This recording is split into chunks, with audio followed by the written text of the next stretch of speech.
오늘 우리가 읽은 이 말씀을 가지고 거짓과 술수의 땅 하란에서 연단받는 야곱, 거짓과 술수의 땅 하란에서 연단받는 야곱이라고 하는 제목으로 함께 말씀 은혜를 받는 시간을 갖겠습니다. 오늘 제목을 통해 알 수 있는 것처럼 야곱이 도착한 땅 하란은 야곱에게 행복과 좋은 추억을 안겨주는 그런 곳이 아니었습니다. 앞으로 살펴보게 되겠지만 야곱에게는 시련의 땅이고 또 억울해도 참고 또 참으면서 인내를 해야 하는 땅이었고 또 오히려 힘없는 야곱의 약점을 잡아서 착취하고 빼앗고 죽이려고 하는 땅이었습니다. 야곱에게 하란은 견디기 힘든 땅이었고 절대 다시 돌아가고 싶지 않은 그런 곳이었습니다.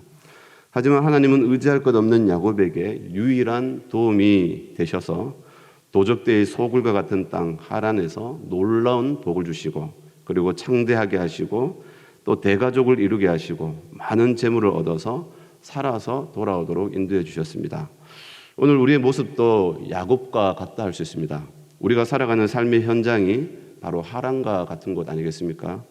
거짓과 겉모술수로 우리를 넘어뜨리려고 하는 것, 또 우리의 신앙과 인격을 짓밟아서 무너뜨리려고 하는 것, 또 말 못할 억울함의 깊은 함정에 빠뜨려서 탄식하게 하는 것, 온갖 더러움으로 우리를 더럽게 하는 것, 치욕과 수치로 바닥까지 떨어뜨려서 낮아지게 하는 것, 또 말로 표현 못할 아픔이 있는 곳, 바로 우리가 살아가는 삶의 현장입니다. 내일을 장담할 수 없는 불확실함의 땅, 그리고 위험과 두려움의 땅이 우리가 살아가는 삶의 땅입니다.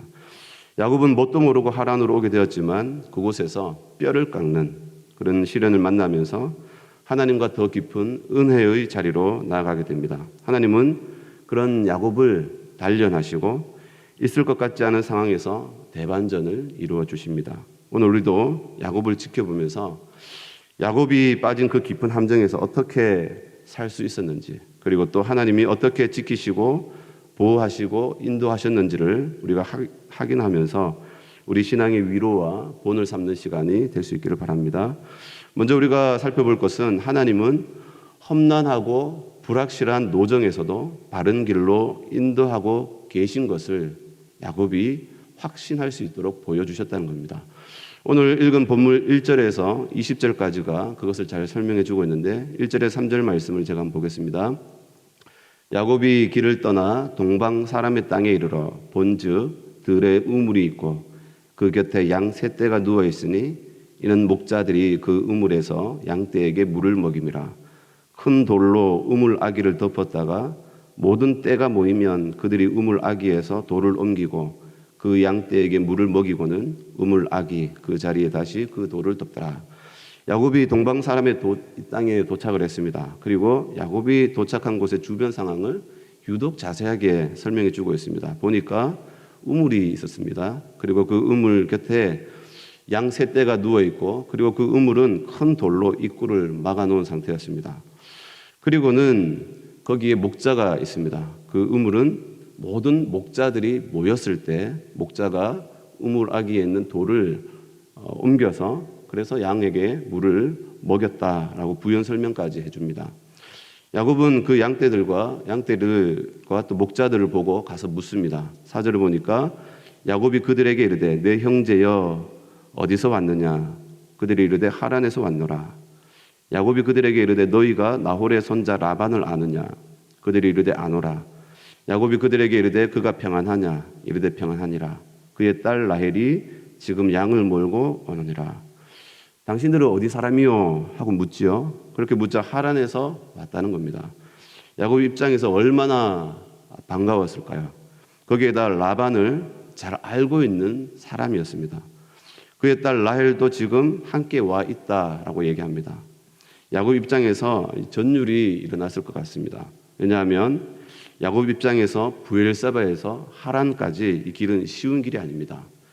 브엘세바에서 하란까지 대략 800km 정도 됩니다. 하루 이틀을 걸어서 도착할 수 있는 그런 거리가입니다. 서울에서 부산까지 자전거를 타고 하루 종일 타고 가도 하루에 도착할 수 있다고 합니다. 그것도 도로가 잘 되어 있기 때문에 그렇죠. 사람이 쉬지 않고 걸어가면 4일 정도에 도착할 수 있는 곳이 부산에서 서울까지 거리입니다. 하지만 야곱 때에는 도로가 제대로 된 것도 아닙니다.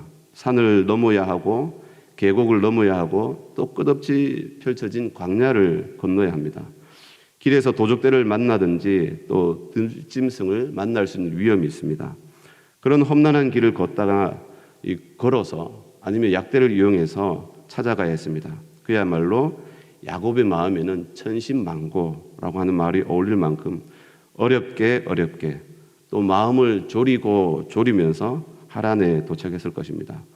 며칠 만에 도착했는지는 알려주지 않지만 여러 날이 걸렸을 겁니다. 그렇게 어렵게 찾아갔는데 정확하게 하란 땅에, 그리고 하란 사람을 만났고 또 자기 삼촌 라반을 아는 사람, 지인들을 만났던 겁니다. 거기다가 그의 딸 라헬도 지금 같이 있다는 그 말을 들었을 때 야곱은 전율을 느꼈을 겁니다. 그리고 야곱은 목자들에게 한 가지를 또 묻지요. 7절에 보니까 야곱이 이르되 해가 아직 높은즉 가축 모일 때가 아니니 양에게 물을 먹이고 가서 풀을 뜯게 하라. 그들이 이르되 우리가 그리하지 못하겠노라. 때가 다 모이고 목자들이 우물 아귀에서 돌을 옮겨야 우리가 양에게 물을 먹이느니라. 야곱이 볼 때 해가 아직 높은 시간이고 그리고 양들이 모일 때가 아니라고 생각이 들었습니다. 그래서 해가 아직 높은즉 가축 모일 때가 아니니 양에게 물을 먹이고 가서 풀을 뜯게 하는 것이 좋겠다라고 말해줍니다. 그때 그들의 대답을 보니까 우리가 그리하지 못하겠노라. 때가 다 모이고 목자들이 우물 아귀에서 돌을 옮겨야 우리가 양에게 물을 먹일 수 있다라고 얘기합니다. 이게 무슨 말일까요? 지금 목자들이 모일 때가 아닌데도 불구하고 먼저 와 있다는 그런 소리를 들리지 않습니까? 모일 시간이 아직 아니지만 물을 먹이기 위해서 먼저 와서 기다리고 있다는 겁니다. 그들은 목자들이 다 모일 때까지 기다리고 있는 것이고 라헬도 그들과 같은 마음으로 우물에 와 있다는 겁니다.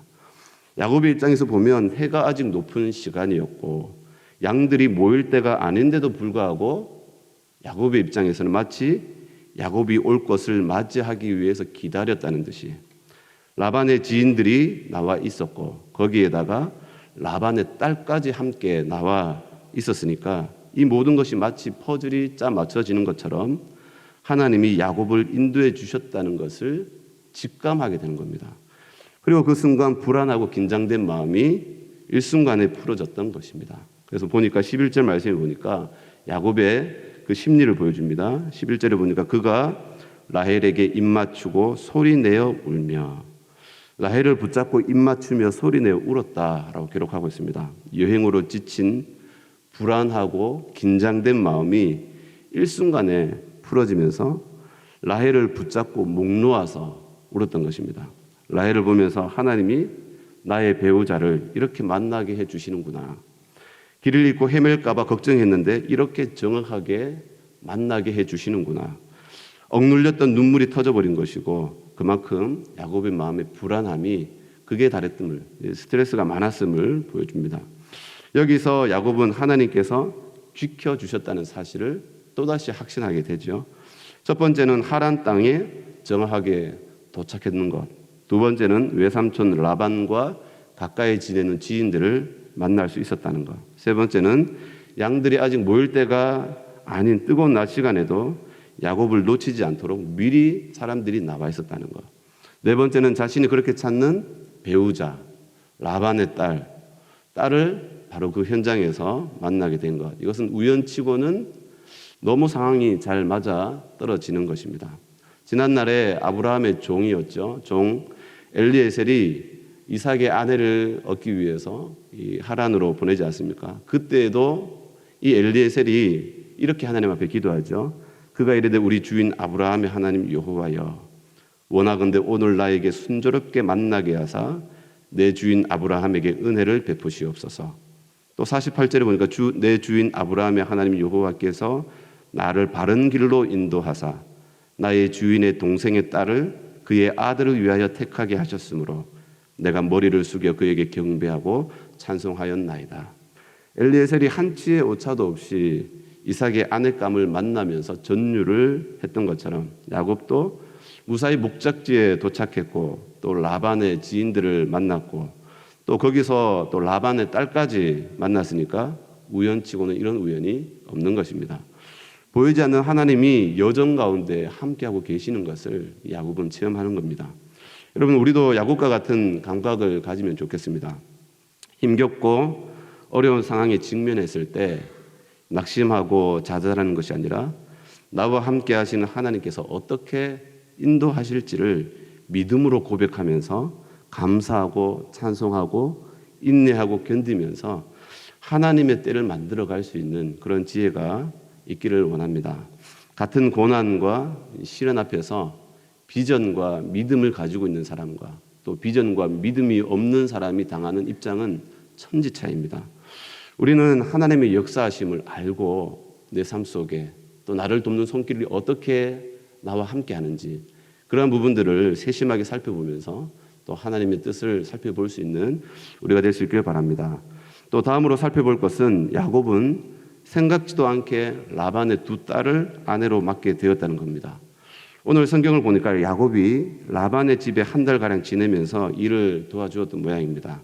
라반이 보니까 이 야곱이 일을 너무 잘하니까 제안을 하죠. 15절을 보니까 라반이 야곱에게 이르되 네가 비록 내 생질이나 어찌 그저 내 일을 하겠느냐. 네 품삯을 어떻게 할지 내게 말하라. 야곱은 한치의 망설임도 없이 라헬을 아내로 달라고 말합니다. 그리고 라헬을 위해서 7년을 일하겠다고 합니다. 제가 볼 때 야곱은 라헬을 얻기 위해서 라반에게 인정받기 위해서 아마 작정을 하고 일을 했던 것 같습니다. 19절을 보니까 라반이 이르되 그를 네게 주는 것이 타인에게 주는 것보다 나으니 나와 함께 있으라. 라반은 야곱이 마음에 들었기 때문에 흔쾌히 허락을 합니다. 그리고 합법적으로 연애도 하게 되죠. 20절을 보니까 야곱이 라헬을 위해서 7년 동안 라반을 섬겼으나 그를 사랑하는 까닭에 7년을 며칠같이 여겼더라. 이때까지 야곱은 이제 구름을 걷는 것 같은 그런 삶을 살았습니다.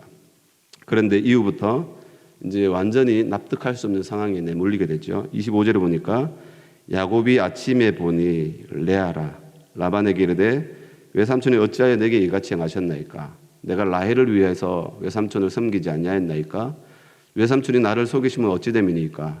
라반이 이르되 언니보다 아우를 먼저 주는 것은 우리 지방에서 하지 아니하는 바이라. 이를 위하여 7일을 채우라. 우리가 그도 네게 주리니 네가 또 나를 7년 동안 섬길지니라.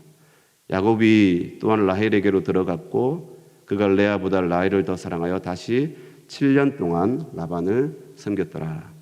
라헬과 첫날 밤을 지낸 줄 알았는데 아침 보니까 레아가 옆에 있었던 겁니다. 야곱이 아침에 일어났을 때 아마 소스라치게 놀랐을 것입니다. 여기서부터 이 불행 아닌 불행이 시작이 됩니다. 야곱은 레아를 아내로서는 전혀 생각지도 않았고 그를 사랑하지도 않았습니다. 그런데 강제적으로 레아를 아내로 떠맡게 되면서 그를 위해서 7년을 더 일해야 했기 때문입니다. 야곱은 별별 생각이 다 들었을 겁니다. 집으로 돌아갈 일이 더 늦어지게 되었고 또 자신의 계획이 틀어지는 것 같았을 겁니다. 레아를 위해서 7년을 일을 하면서 어떤 생각이 들었겠습니까?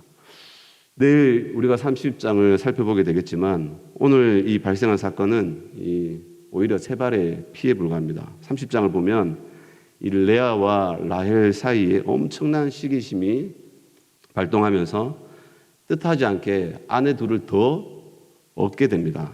그래서 레아와 라헬의 몸종이었던 실바와 비라까지 아내로 맡게 되면서 야곱은 전혀 뜻하지 않게 4명의 아내를 얻게 됩니다.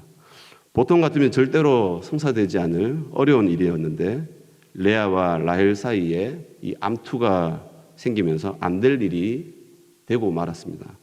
그러니까 신기하게 이런 일이 만들어진 거죠. 야곱은 뜻하지 않게 아내를 4이나 얻게 됩니다. 이 상황을 어떻게 설명해야 될지 모르겠지만 하나님은 이 사건을 통해서도 야곱에게 12아들을 출산하도록 인도하셨고 또 그들을 통해서 큰 민족과 또 나라를 이룰 수 있는 기틀을 만들어 갈 수 있도록 하셨다는 겁니다. 물론 야곱은 정말 힘들고 굉장히 고통스러웠을 것입니다. 때로는 납득할 수 없고 용납할 수 없는 상황을 통해서도 하나님은 하나님의 뜻을 이루어 가시고 또 하나님의 역사를 이루시기 위해서 전혀 생각지 않는 방법을 통해서 일하신다는 겁니다. 우리는 내 마음에 들지 않는다고 현실을 부정하거나 또 부인하기보다 하나님의 뜻이 무엇일까 또 생각하는 것이 먼저라는 것을 보게 됩니다. 하나님은 고통 그리고 문제를 통해서도 하나님의 뜻을 이루어가는 도구로 사용하신다는 것을 본문을 보면 알게 됩니다. 그렇게 때로는 불합리하고 또 부당한 그 상황에서 우리가 원망하고 불평하는 것보다 그 상황을 통해서 역사하실 하나님을 바라보면서 억울한 상황을 역전시킬 수 있는 비전을 만들어갈 수 있는 지혜를 가진다는 것, 그것이 굉장히 중요하다는 겁니다. 오늘 야곱은 라헬을 얻기 위해서 7년을 봉사하다가 뜻하지 않게 레아까지 아내로 맞이하면서 멘붕에 빠지게 되죠. 하지만 여기에서도 하나님의 뜻이 있었다는 겁니다. 31절에 보니까 여호와께서 레아가 사랑받지 못함을 보시고 그의 태를 여셨으나 라헬은 자녀가 없었더라. 하나님은 뜻하지 않게 얻은 아내 레아에게 4명의 아들을 출산하게 하는 역사를 또 하셨습니다. 하나님이 레아의 태를 여셨다는 것은 무슨 의미죠? 하나님이 이 일 가운데 함께 하고 계신다는 것을 보여주는 겁니다. 오늘 야곱은 라반에게 사기를 당한 것 같고 또 속임을 당해서 막대한 손해를 본 것 같고 또 하나님은 그 일을 통해서도 그렇지만 하나님은 이 일을 통해서도 함께 하고 계시고 그 상황 속에서도 또 하나님의 역사를 만들어가는 하나님께서 섭리하신 일로 인도하신다는 것을 보게 됩니다. 우리가 이 새벽에 힘들고 어려운 상황들이 다들 있을 줄 압니다. 하나님의 뜻이 무엇일까? 그리고 하나님이 기뻐하시는 뜻이 무엇일까?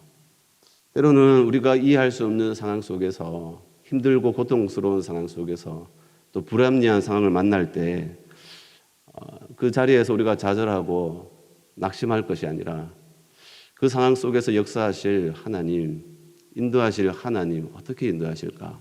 우리가 우리의 삶을 더욱더 발전시키고 성장시킬 수 있는 방향으로 우리의 삶을 조망할 수 있다면 그것이 지혜라고 생각합니다. 우리가 오늘 야곱을 바라보면서 우리의 삶 속에 불합리한 또 어려운 상황 속에서 원망하고 불평하지 말고 하나님께서 역사하실 것을 바라보면서 감사하고 찬양하고 인내하면서 우리에게 주신 삶을 하나님 앞에 영적 예배자의 삶으로 살아갈 수 있는 우리 모두가 될 수 있기를 주님의 이름으로 소망합니다. 기도하시겠습니다. 그러므로 형제들아 내가 하나님의 모든 자비하심으로 너희를 권하노니 너희 몸을 하나님이 기뻐하시는 거룩한 산 제물로 드리라. 이는 너희가 드릴 영적 예배니라. 너희는 이 세대를 본받지 말고 오직 마음을 새롭게 함으로 변화를 받아 하나님의 선하시고 기뻐하시고 온전하신 뜻이 무엇인지 분별하도록 하라고 하신 말씀과 같이 이 세대를 본받지 말고 마음을 새롭게 함으로 변화를 받아 하나님의 선하시고 기뻐하시고 온전하신 뜻이 무엇인지 분별할 수 있는 지혜를 얻기를 원합니다. 그래서 우리가 어디에 있든지 어떠한 삶의 자리에 있든지 하나님을 원망하고 부정하는 것이 아니라 우리 앞에 놓여진 삶 속에서 하나님 앞에 예배자로서 영적 예배자의 삶을 사는 우리가 되기를 원합니다. 우리에게 주어진 삶의 자리에서 하나님의 뜻을 알게 하여 주시고 또 순종할 수 있는 삶을 살 수 있도록 우리에게 은혜를 더하여 주시옵소서. 하나님 주의 몸된 우리 부산 영락교회를 위해서 기도합니다. 항상 변함없이 복음의 비전을 이루어 가도록 성령께서 능력으로 역사해 주옵시고 또 세우신 담임 목사님과 또 모든 중직자들과 성도님들이 한 마음과 한 뜻으로 이 어려운 시대를 잘 이겨내고 교회의 사명을 잘 감당할 수 있도록 성령의 충만함을 더하여 주옵소서. 이 새벽에도 성령의 도우심 가운데 기도하기를 원합니다. 성령의 충만함을 더하여 주옵소서. 감사드리오며 거룩하신 예수님의 이름으로 기도드리옵나이다. 아멘.